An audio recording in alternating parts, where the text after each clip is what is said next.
What's up, everybody? And today we're checking out America stole a German submarine and stuck it in Chicago. This is by the Fat Electrician. I don't know what to say about subscribing to him anymore, because I feel like if you're not subscribed to him, it'd be kind of weird.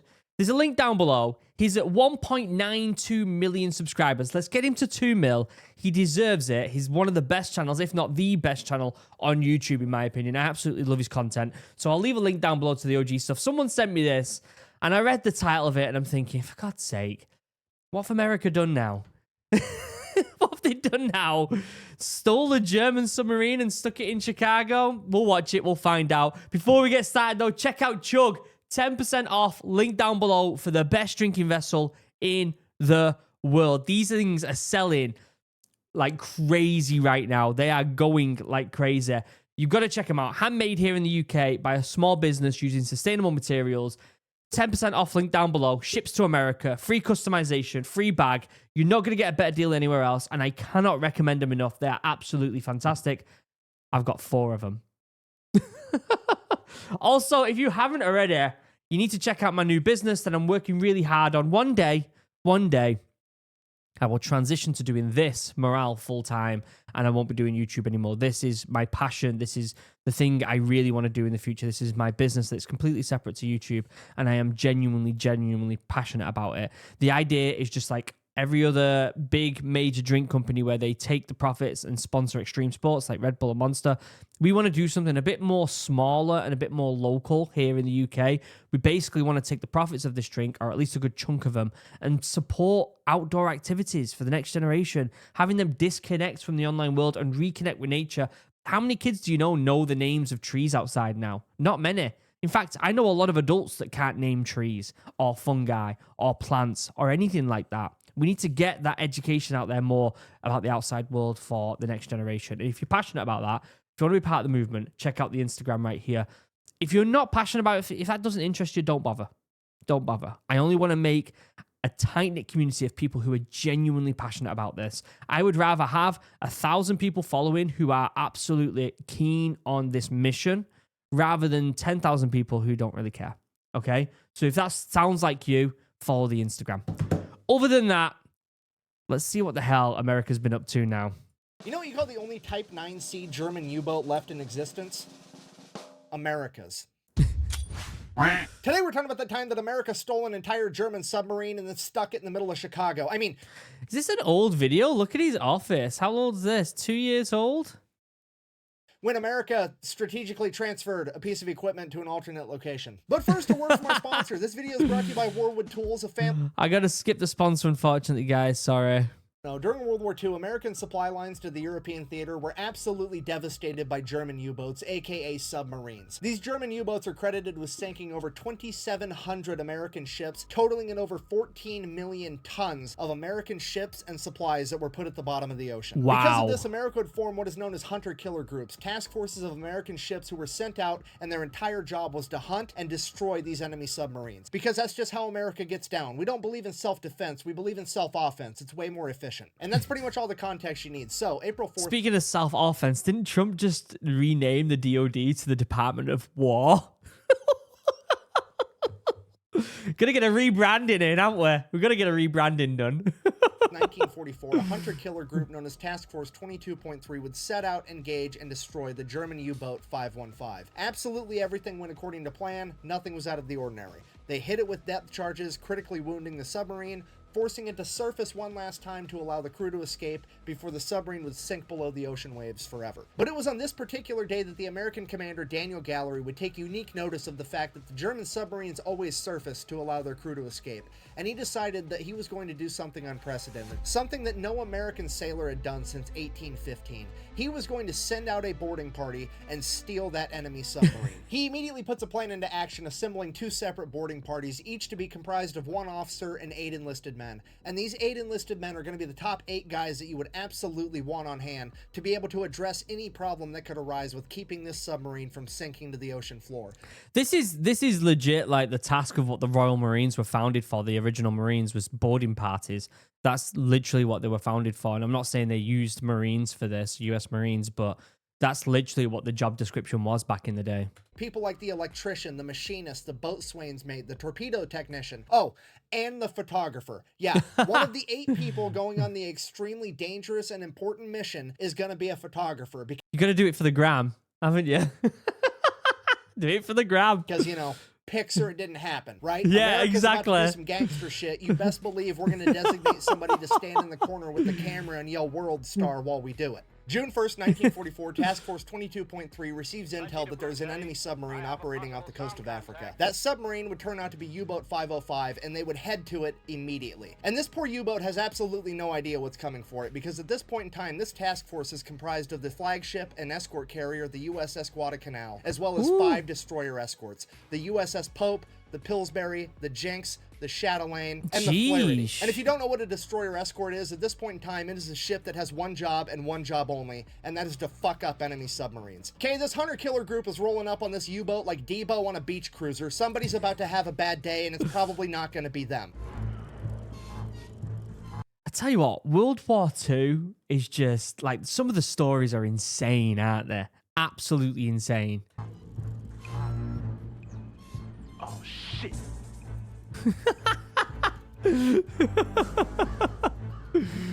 June 4th, 1944, after 3 days of chasing down this U-boat, they would finally catch up to it, and the USS Guadalcanal would immediately scramble 2 Grumman F-4F Wildcat fighters as the rest of the destroyer escorts made their way towards the submarine. U-boat 505 was already submerged and underwater, but the Grumman F-4F Wildcat pilots are able to see the long dark shadow of the submarine underneath the water because it's broad daylight. And once they confirm that it is in fact an enemy submarine, the destroyer escorts begin loading their hedgehogs to fire upon it. If you don't know what a hedgehog is, it is the most feared anti-submarine weapon in all of World War II. It is like a fully automatic mortar capable of firing over a wide area. Once these mortars hit the water, they can plunge into the depths of the ocean at 33 feet per second, and as soon as they make impact with anything, they will explode and destroy it. The hedgehogs would detonate. How have I never heard of them before? Hedgehogs? Was that just a US thing?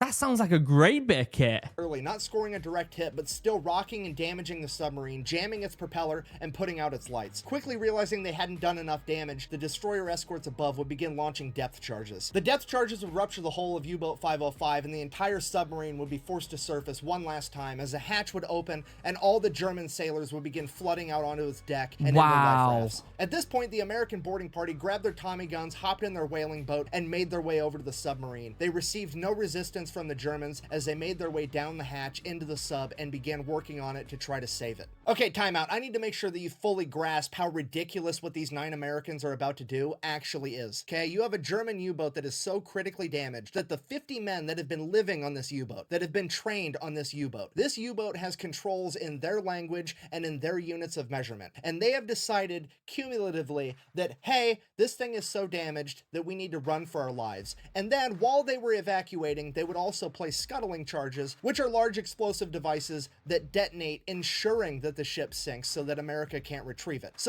So I'm presuming it's the same kind of SOPs as what any military has. You cannot leave equipment behind.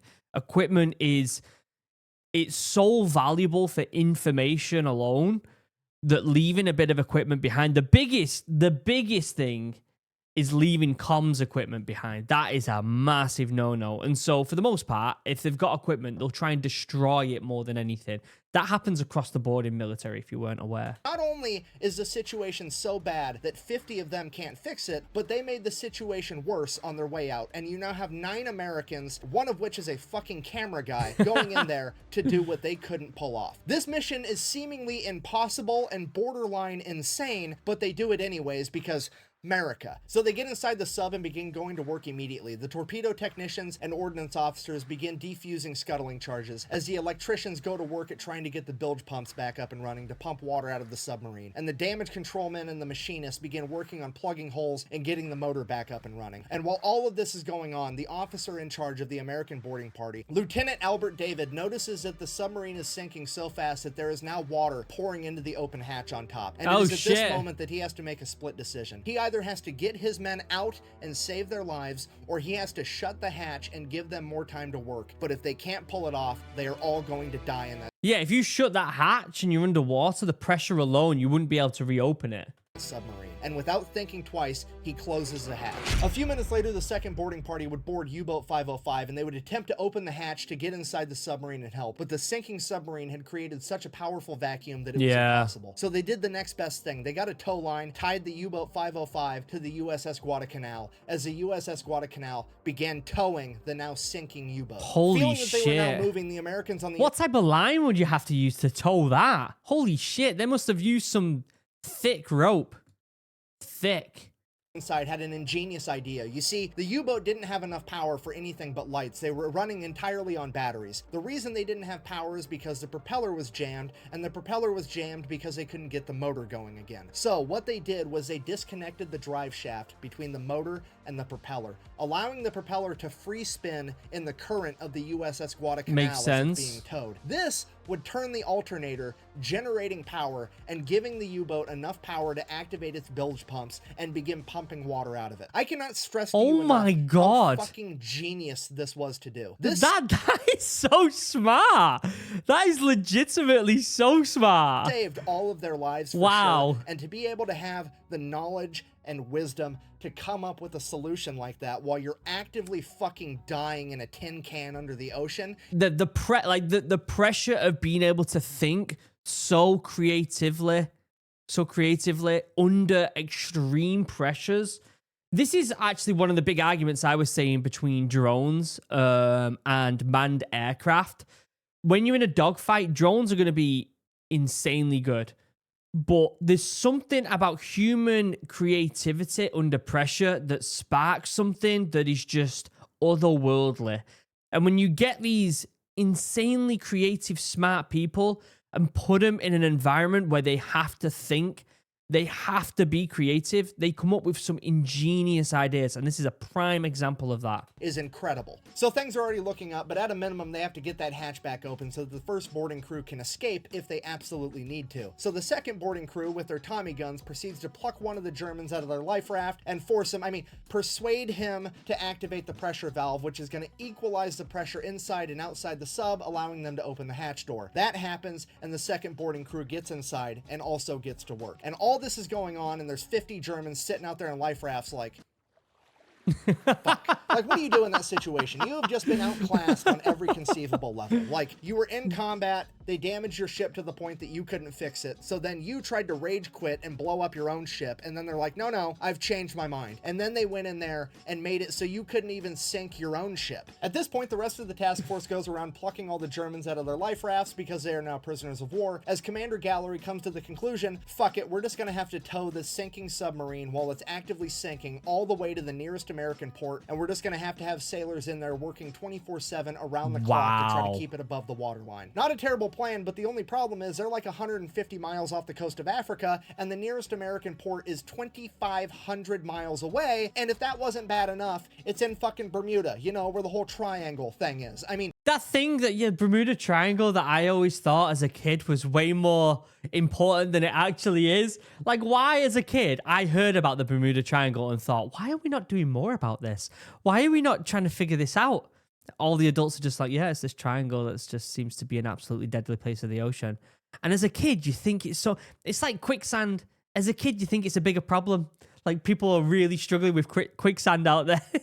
the disrespect with this is absolutely palpable. Could you imagine being one of these Germans sitting there like, not only are you not allowed to sink your own ship, you're not even allowed to rage quit. The Americans come in, steal your shit, and now they're gonna joyride it through the Bermuda Triangle and not even lose it just to flex on you like that? It's ridiculous. So they get everything buttoned up and they get underway, headed out to Bermuda. At which point, a couple days later, the commander of the German submarine wakes up in the infirmary on the USS Guadalcanal. Apparently, he had been hit in the head and lost consciousness for a number of days. At which point, Commander Gallery comes down to have a conversation with him, and he's like, hey, here's the deal. We stole your sub. We're towing it to the Bermuda Triangle for a joyride. It's gonna be great. The German commander absolutely refuses to believe him. He's like, that's not possible. I had 50 dudes. They weren't able to save that sub. We scuttled it on the way out for insurance. There's no way that you managed to keep that sub from sinking. At which point, Commander Gallery is like, oh, well, here's all the shit from your office that's distinctly not waterlogged. Also, if you look out the window,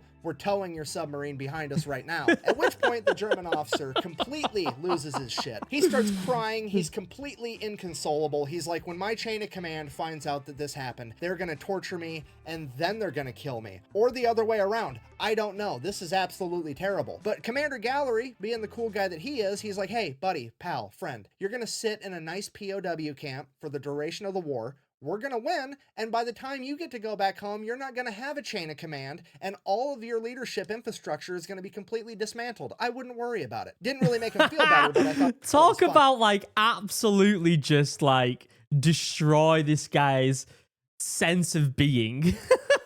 Infrastructure is going to be completely dismantled. I wouldn't worry about it. Didn't really make him feel better, but I thought it was funny. Now, so they're still making their way towards that big triangle thing, but pulling this submarine and keeping it from taking on water is a constant struggle, and it's starting to look like they're not going to be able to keep enough water out of this submarine long enough to get it all the way to Bermuda. So they start interviewing Germans, trying to find one with technical knowledge that would be willing to help them keep it afloat. And that is when they come across a young German sailor by the name of Felix Ewald, and he would inform them that not only is he not German, he's definitely not a Nazi, and he's certainly not a fan. He was conscripted when the Nazis invaded Poland, and he was basically being forced to be there, and that if America wanted help, he was happy to do so. So he would immediately go to work helping the Americans keep the submarine afloat the entire time as they traveled back to Bermuda. As the remaining German POWs began asking questions, what happened to Felix? What happened to Ewald? Where's Ewald? And they began looking for him every chance they got, searching everywhere they could find him. The Americans had told him that they killed him, but they didn't believe it because they knew he was Polish too. So they just kept looking and looking, scanning everywhere.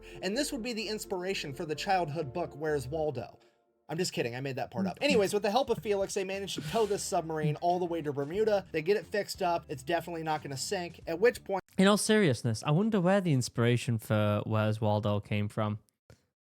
Although, did you know, if you're watching this from America, in England, it's actually Where's Wally? His name is Wally, not Waldo. So I remember when I first moved to America and we were in Barnes and Nobles and I saw a book and it said, Where's Waldo? And I said to Steph, I'm like, who the fuck's Waldo? And she's like, what do you mean, who's Waldo? And I'm like, his name's Wally. And she's like, who the fuck's Wally? They get to go in and really start looking at what intel they had managed to gather. And holy shit, there is an up-to-date active Enigma cipher machine. Holy shit. This is what the Germans Holy were using to send all their shit. secret... Do you remember when I said don't leave comms behind? That's like the peak comms for the Germans. Although it was an incredible man from Manchester that solved the what's it called? The Enigma? Is that what it's called? If you haven't watched the film doesn't do the actual real story credit. But you should check that out. Military communications, and it could prove absolutely invaluable. They Yeah. also had a bunch of up-to-date ciphers and a bunch of other documents that were deemed so important that they were printed on water-soluble paper so that if the boat did sink and these documents got wet, they would completely disintegrate and be unrecoverable. It is at this point that the American leadership decides the Germans have to think that this boat went down and everyone died. The film is called The Imitation Game. It's got Benedict Cumberbatch in it.